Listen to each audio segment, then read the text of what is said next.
The next daughter over is an infectious disease doctor at Ohio State University, and she's right in the thick of all this stuff, the COVID, and she works a lot with the Ohio State football team right now, as well as she has many COVID patients, and the governor's office. She's very busy. She works maybe 14 or 15 hours a day. I mean, that's an unsung hero right there. She's clear into it.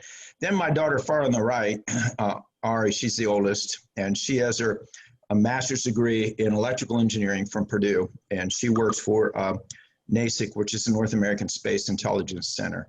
And I got great kids, but I always like to say a word about my family. Most people don't know much about my family, and I thought, you know, I'm nothing without my family. So thanks for letting me say a few words about that. All right, what have I done here? What has been my work with Hamvention and DARA? I really consider amateur radio, my work with DARA and Hamvention has been a collaboration with my radio friends. And I use that word collaboration a lot because I may have a lot of ideas and I may really push to get things done. That's my nature. I'm lots of energy to get things done and make things happen. But I don't do things just my way. I really like the team approach and the collaboration. So I've been on the board of DARA off and on for many years. I've served as president, senior trustee. I've currently been treasurer for a while. And I was a Hamvention general chairman in 2011. Oh, I got a typo there, and 2012. We only allow 2 years as a general chair. I was president of DARA when we nearly lost Hamvention. Many of you may or may not know that story, but we worked very hard to prosecute the guy that we had hired at the time to run it. And I was brought in right before we did all this, and kind of led that that whole prosecution. And then we had to go around town, and I got word today that Hera Arena is officially going to be knocked down. And I think I sent that to you, Tim, but it's officially going to be torn down, so there's no chance we're ever going to have it there again. But at any rate, a lot of people ask me, why didn't you ever move away from there sooner? Well, we felt a little bit of allegiance to Hera because as the ship was going under for them, or for us rather, they never left our side. They let us put Hamvention on free for a year. We not free, we ended up paying him, but it was well over a year later before we were able to pay him because we took the event over completely ourselves. And but then I was bound by attorneys that in part of the settlement with the guy that absconded with lots of our money, which we never got back because he owed everybody money. At any rate, in the agreement that we made with their attorneys, that I couldn't talk about it for 5 years, and that's been more than 5 years. So anyway, little story there. I'm currently a co-chair for the awards committee, and I've been on that committee or leading that committee for, boy, many years, maybe 15 years. And we're the group that churns through and decides who is the amateur of the year, the club of the year, the technical achievement, and special achievement. And it's a pretty big deal, and we really try to make it very special. It's been going on a long time with Hamvention. I currently am the official spokesperson for Hamvention and have been for many years as well. And I serve on the executive committee for Hamvention. And we are the folks that, there's 5 of us on that right now. We make the major decisions for Hamvention, and I'm their financial officer. As a chairman of, or actually working in Hamvention, I've been privileged to meet an awful lot of very amazing amateur radio operators. And I picked this picture here with Joe Taylor just to show you that I really, really am part of that. Other ham-related activities, I've traveled by invitation to India to speak with many government officials. I was invited there by the National Institute of Amateur Radio. And they took me all over India and met with so many government officials there. They were like SCC equivalent people, and they wanted to know the purpose of amateur radio more, and they wanted to want to know how we did licensing. And there it took a year to turn it over, a year to get after a test to a license. And then a lot of times they'd send agents out to the house. Imagine being a 15, 16-year-old child and you took your test a year ago and here come these agents and they're, why in the world do you want to have an amateur radio license? What are you going to do with it? And it was very intimidating. A lot of them lost interest, but that has all fallen away now. And as you can see, there's a lot of really great young operators coming out of India, and they're doing so many amazing things there now in India. I don't want to say it's because of me, but I think it's because we've really opened our communications up with people in India. I've been a keynote speaker at Friedrichshafen, and that was in 2012. I've been there several times, and I've been a speaker there in other events at ham radio at Friedrichshafen. Great event, I think. I've been invited and traveled several times to Doha, Qatar, and was a speaker at Qatar University on amateur radio, which was really, really interesting. And those of you who, you probably heard of SAFE, Alpha 71 Alpha Mike. He and I have been good friends. I've been out to his place and visited him several times over there. And he has, as when he comes to this country, he visits us, visits me.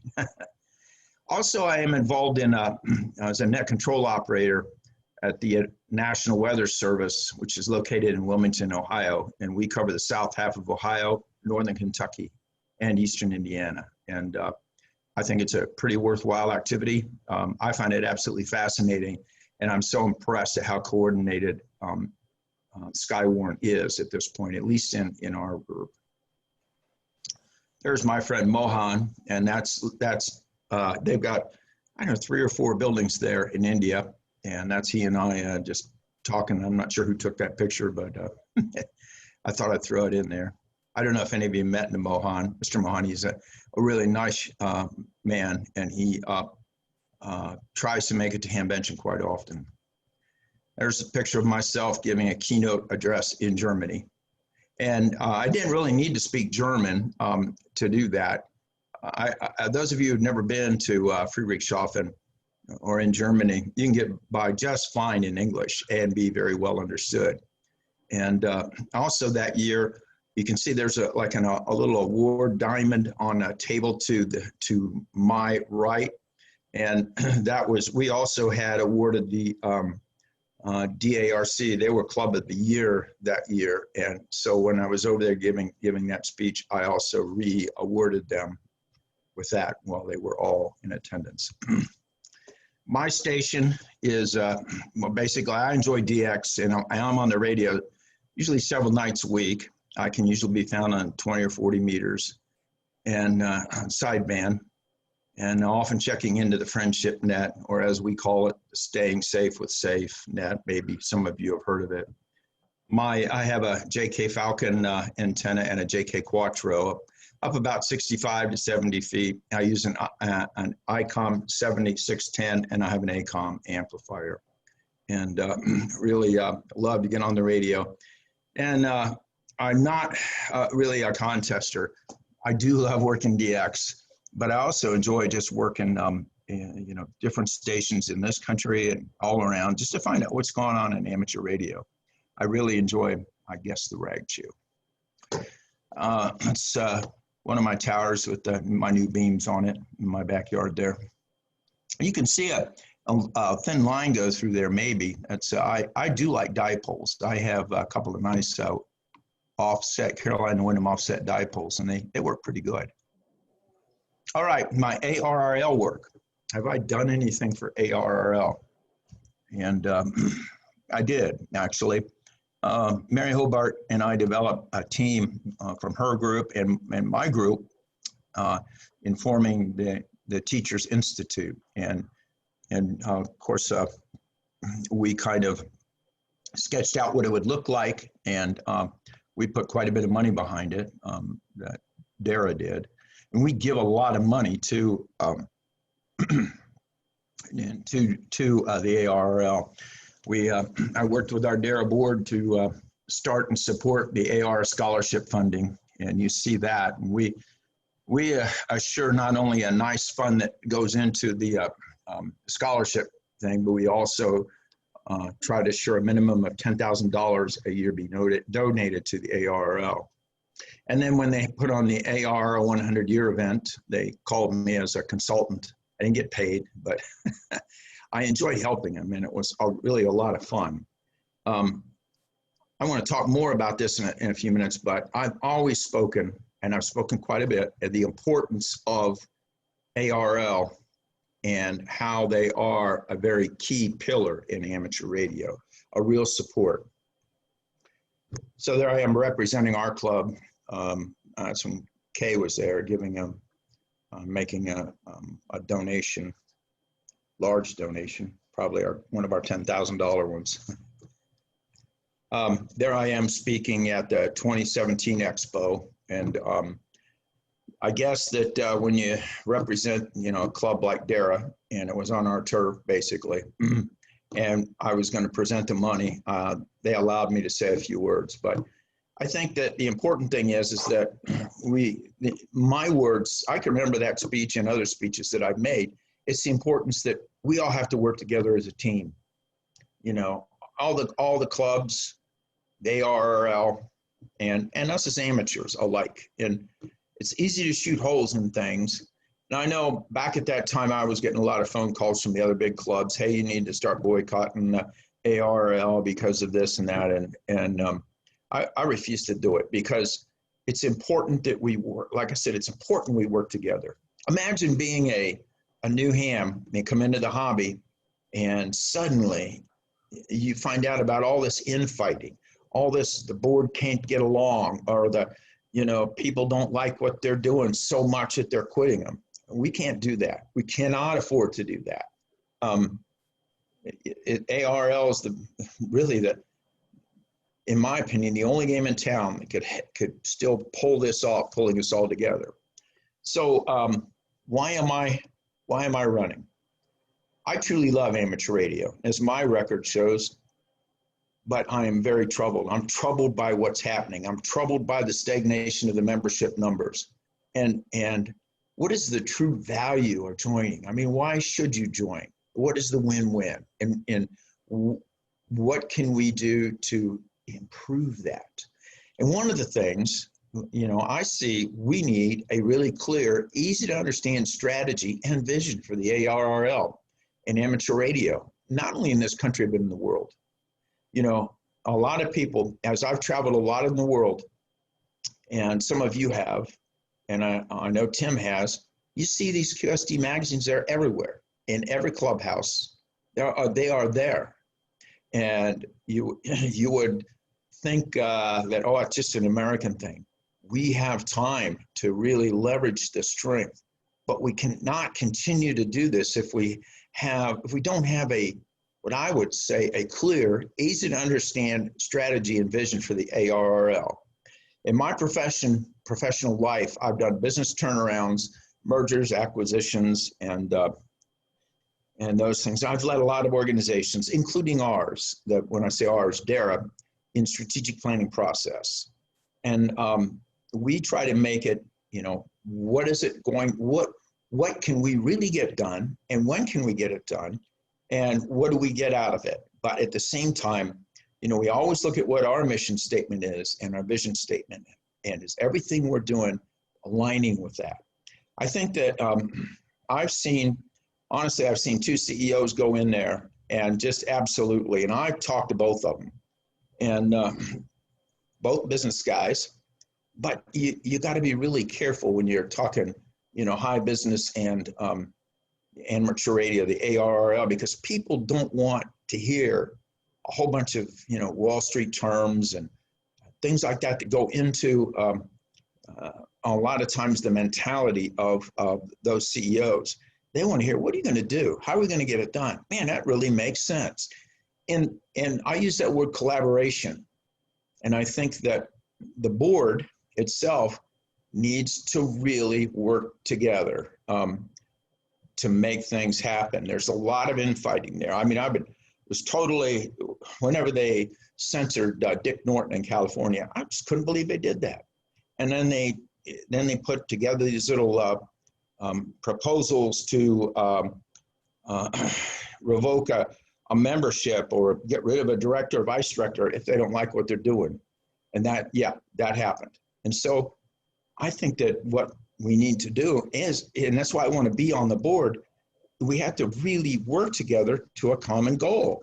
And I want to be part of developing the strategy. And I want to see a prioritized list of goals with milestone dates. And they cannot just be my goals. They're going to be goals that we all talk together, and we all listen to, and we put together what's the most important things we should be looking at. And this petty and vicious infighting between more board members has got to stop. And I proposed a couple of things. I think that initially, even before we get the strategy developed, we need to have a team building session. Now, does that sound hokey? Are we going to sit around and sing Kumbaya? No. Well, we need to get some things on the table, because to most members, they look at the board as being pretty dysfunctional right now, pretty dysfunctional. And I want to work with as many folks as possible in the Great Lakes section to understand what all your concerns and ideas are. I don't have all the answers, nor I don't want to make assumptions that I do. I have ideas, but the ideas will be what everybody wants. So I wrote this up, and if given the if given the chance, I wrote basically a AR board value statement. And let me see if I can't see it. There we go. And I think it's important enough that I read it, And I think for any organization, whether you're, especially amateur radio organizations, that we respect each other as people. We value diversity and are committed to integrity and ethics. When I say diversity, I mean, black or white or men or women, but diversity of thought too, diversity of direction. We have families and are all respected in the community. To that end, we strive to understand others' point of view. We will listen and engage in meaningful conversations when we disagree. We want to do the right thing. I believe everybody on that board wants to do the right thing. I just think sometimes we just get blinders on or earplugs in.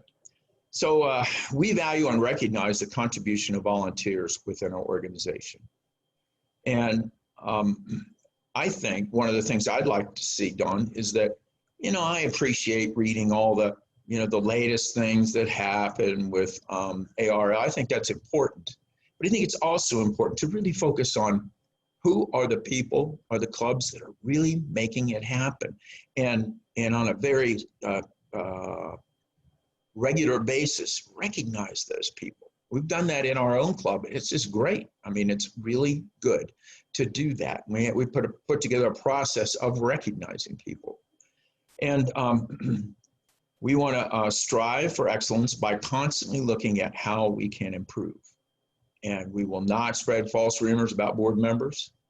We work to be respected as an admired pillar of support and leadership to the international amateur radio community. It's basically an American organization, but a lot of people look to, we have the IARU and, our former CEO, Dave Sumner. What a tremendous job that guy's doing. I think, I've talked to him about the international effort. And with Ham mentioned, we realized that we were getting a lot of people from all over the world, so we welcome our international counterparts. And by even to the point where we have a special reception for them when they get here, and we help them with anything that they need. Because, our radio waves go all over the world, not just in the United States. Summary, for me, if you give me the opportunity, I know it can make a positive difference. I've got a positive plan to start. And you got to send your ballot in. And the ballots will be coming right around October 1st. Why me? Why not the other guy? Well, I see it this way. I know I am a good communicator and collaborator. I ask a lot of questions, don't play favorites, but most importantly, I really love amateur radio. And I do understand what it's like to take a slamming and keep on hamming. So, you know, if people would wonder, well, can Michael handle that in the board if he gets slammed around? Are you kidding me? I mean, look at all the different things have happened at Hamvention. In one of the years when I was the general chair is the year that the sewer line broke out in the flea market. And so I'm out there going, this is not good. But we put together immediately, our team just rallied right around, and we were able to keep the show going, keep it open. But you know, I took a lot of criticism for not shutting it down right then and there, but there was nobody hurt from it. And you know, that's one of the times it just take a slam and keep on hamming. First year of Hamvention, we had a short period of time to move Hamvention from Dayton to Xenia with an all-volunteer group. And those of you who are leaders in your clubs know how hard it is to work with a volunteer group. But we all shared the vision. And I think effective leaders and effective leaders in our club all shared the vision. This is where we're going. This is what we need to do. We need your help. And everybody rallied around. But did we have problems? Yeah. I was getting shot at right and left. You know, I was a spokesperson then, so I'm the guy that they're going to aim at. And when it was over, went ahead and got on the internet programs and said, yep, we got things to work on.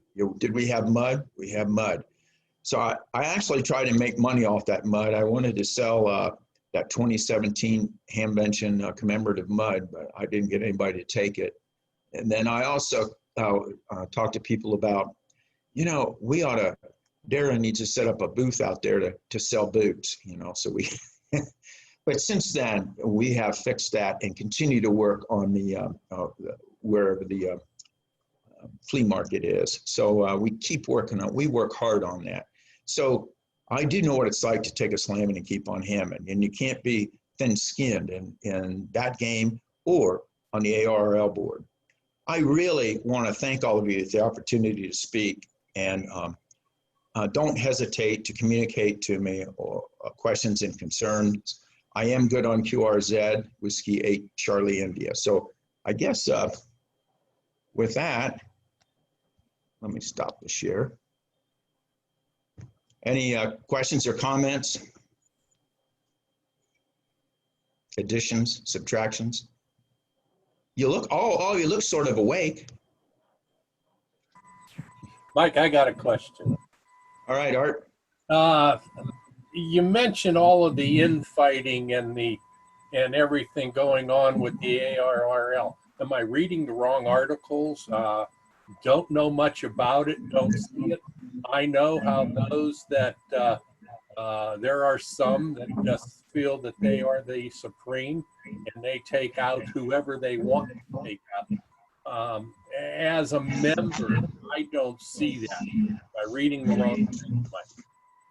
Well, I'm glad you don't see that, and maybe sometimes I'm close to it because of like with Hamvention and talking to some of the other directors. But I do know that it's happening. Let me give you another thing that really, you know, and Scott touched on it first. There's been no response to raising, you know, the raise of $50 for a new license. There's been no response. So our club, and we had a board meeting, and I am on the board there, and so I am writing a response right now, irregardless of whether they do it or not. We're going to start passing that around to our club members. Well, the board's going to, you know, wordsmith everything for me, but I'll put down the basic piece. But we've got to get this stuff out. I mean, as amateur radio operators, man, this could be the first step to a whole lot worse, you know. And I keep thinking I'm a, you know, 16, 17-year-old kid or a 72-year-old retired guy on a fixed income. And here I got to spend another $50. Well, am I going to join the ARRL, or am I going to spend $50 on getting my license going? I mean, there's decisions people will make.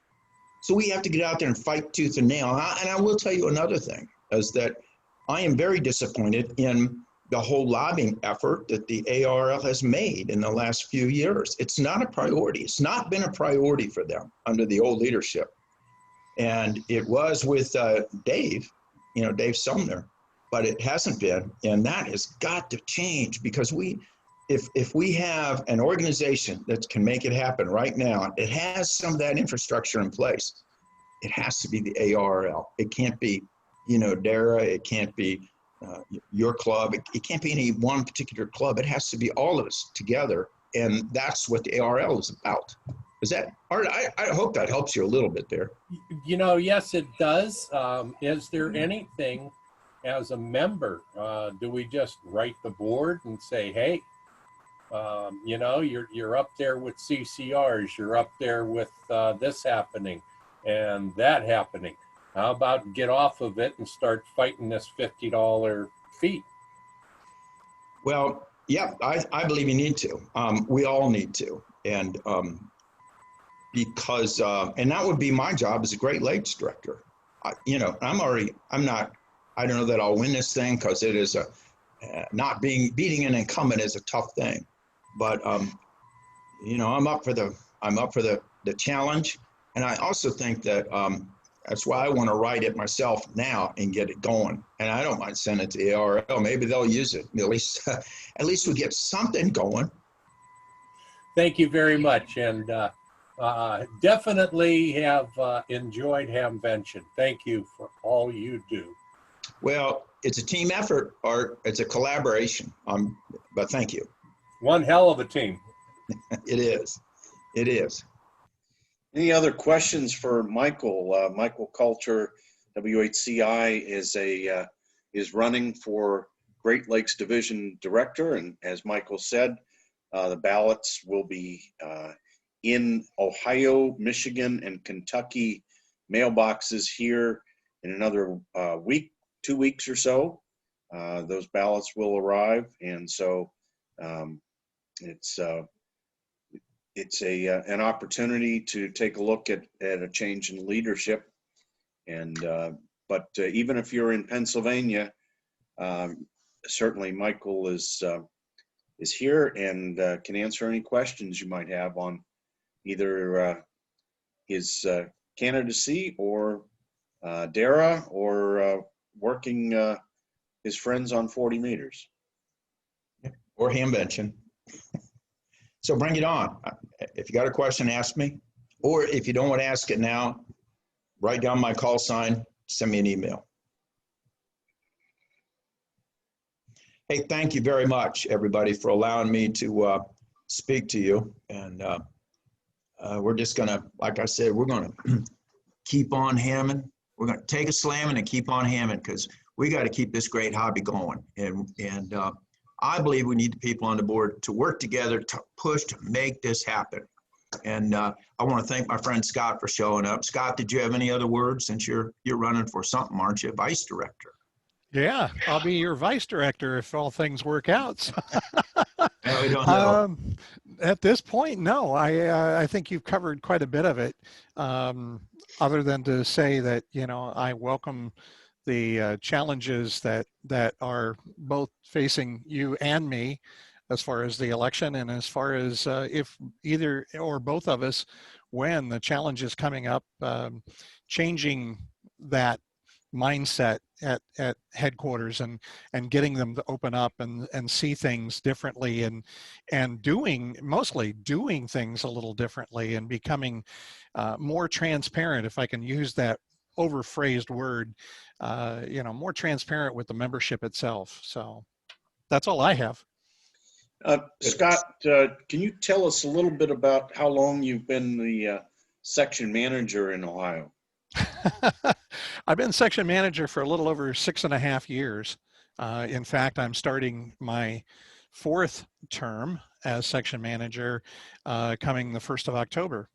So I was reelected as section manager again, and we're vying for the position of vice director. I want to take what we do here in Ohio, and as you brought out or had me bring out, I guess, the statistic that, Ohio is the largest of all 71 sections in the country, and the Great Lakes Division is the 7th largest of the 15 divisions in the country. I want to bring what we've been doing here in Ohio, not just the work ethic and the teamwork and so on. Michael hit on the teamwork. Well, I've got the best cabinet that anybody could ever ask for here in the Ohio section. Guys, that's not taking away anything from Pennsylvania. Okay, don't get me wrong, but these guys, they work together, they play together. They do an excellent job here in Ohio, and to run the largest section in the country, it's very, very, it takes a lot of dedication and devotion to each one of the positions, the technical specialists and the PIOs and so on. We have a very large organization here, so it takes a lot of work to keep all that organized and keep it going. And mostly, and Michael, Michael brought this out a little bit ago. I also, if you look at the logo on the backside back there on the sign, it says it's fun. Look, guys, it's like this, and this is a phrase that I heard many, many years ago. When it ain't fun, you're not going to do it.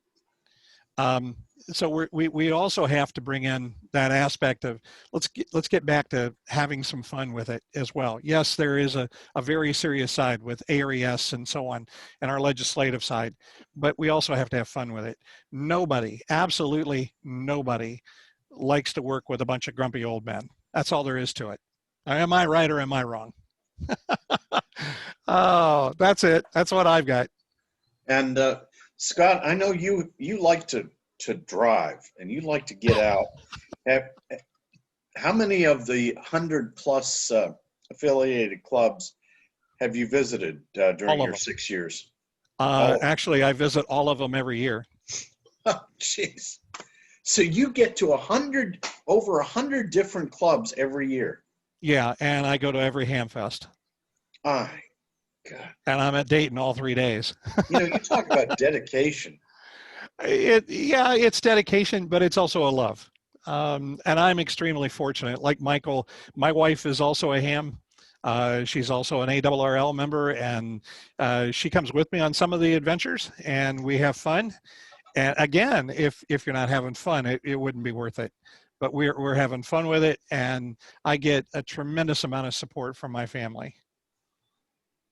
Well, that is truly, and maybe there are other section managers that make it to every club, but every year, that's amazing. And you probably have more affiliated clubs in your section just because of the number of ARRL members. But that dedication is just tremendous, Scott. And we wish you all the best in your run to become vice director. Thank you. And of course, our guest Tim, this if I evening. can put it in perspective a little bit, which might surprise a lot of you folks. And Tim, you were the section manager of Eastern Pennsylvania, so this may surprise you even more. The Ohio section is actually larger than the Dakota division, as well as the Hudson division. And we are only 734 people away from being bigger than the Midwest division. So, and that's how big the Ohio section is. Now, as most of you know, Ohio is like a square. I mean, just look at it as being a square. I'm in the dead center. I'm 20 miles away from the geographical center of the state.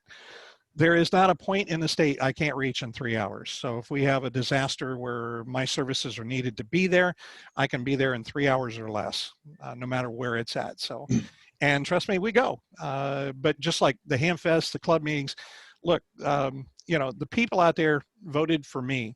They wanted to see me. So I come, I go to their meetings, I go to their functions, I go to their Hamfest.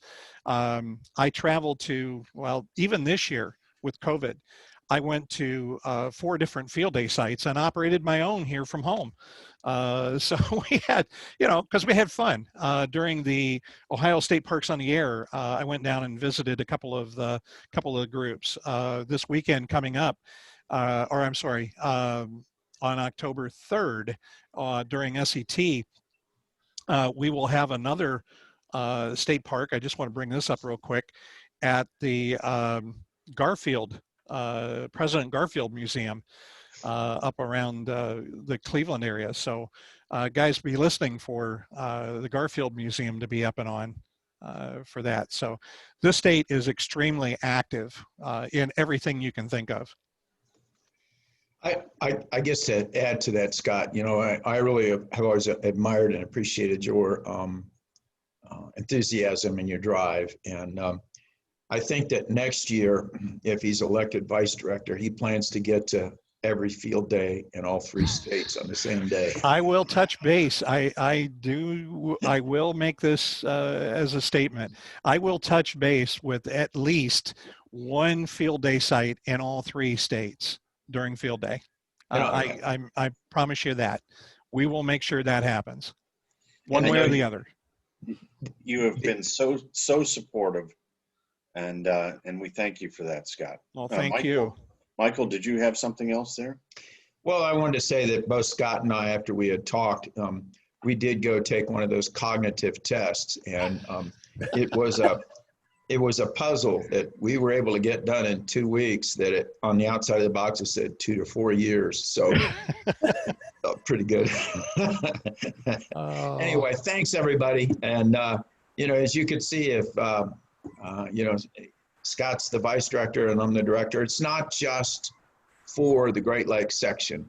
No. It's for the greater good of ARL and amateur radio, and Right. we'll always have that in mind. And, Absolutely. anyway, Absolutely. Thanks so much to everybody for coming in and listening to us. And take care. Get on our radio. We might hear you tonight. 73. Okay. Thank you, Scott. Thank you, Michael. Great job, Michael. Super slide deck, and appreciate all you do, and good luck to you in the election. Scott and Michael, just to say, Scott, I thought we were going to lose you with the section manager, but knowing that you'll be doing both of those, I know you'll do an outstanding job. And I know that with you and Michael as a team, we're definitely a couple steps ahead. Thank you. If you need help, give me a holler. Thank you.